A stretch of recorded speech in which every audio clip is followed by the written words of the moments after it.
Vegetarian, তোমরা মাছ মাংস রান্না করলে আমাদের দিকে গন্ধ আসে, আমাদের প্রবলেম হচ্ছে। শীত কেন পড়েনি এখনো? তোমরা আমার বাড়ির পাশে কেন থাকো? তোমরা নিঃশ্বাস কেন নিচ্ছ? তোমরা নিঃশ্বাস নিচ্ছ বলে আমার বাড়ির অক্সিজেন কমে যাচ্ছে, আমি নিঃশ্বাস নিতে পারছি না, আমার হার্ট অ্যাটাক হয়ে যাবে।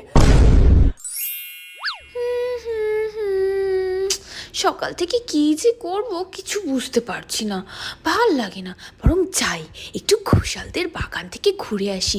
শুনছিলাম ওখানে নাকি খুব সুন্দর জলপাই ধরেছে গাছেতে, ভালোই হবে। হ্যাঁ, এ কি, এদের বাড়ির সামনে এত জুতো, তার মানে বাড়িতে অনেক লোক এসছে। একটা কাজ করি, আমার জুতোটা পাল্টে একটা ভালো দেখে জুতো পরে নি, আর কেউ জানতেও পারবে না। হ্যাঁ, এই তো ও মা, এদের কাছে দেখো কত কুড়ি ধরেছে। এক কাজ করব, কালকে ভোরবেলায় এসে না সব ফুলগুলো তুলে নিয়ে চলে যাবো, কেউ জানতে পারবে না। বাপরে বাপ, এত পেঁপে! দেখি আশপাশ থেকে কেউ দেখছে না তো।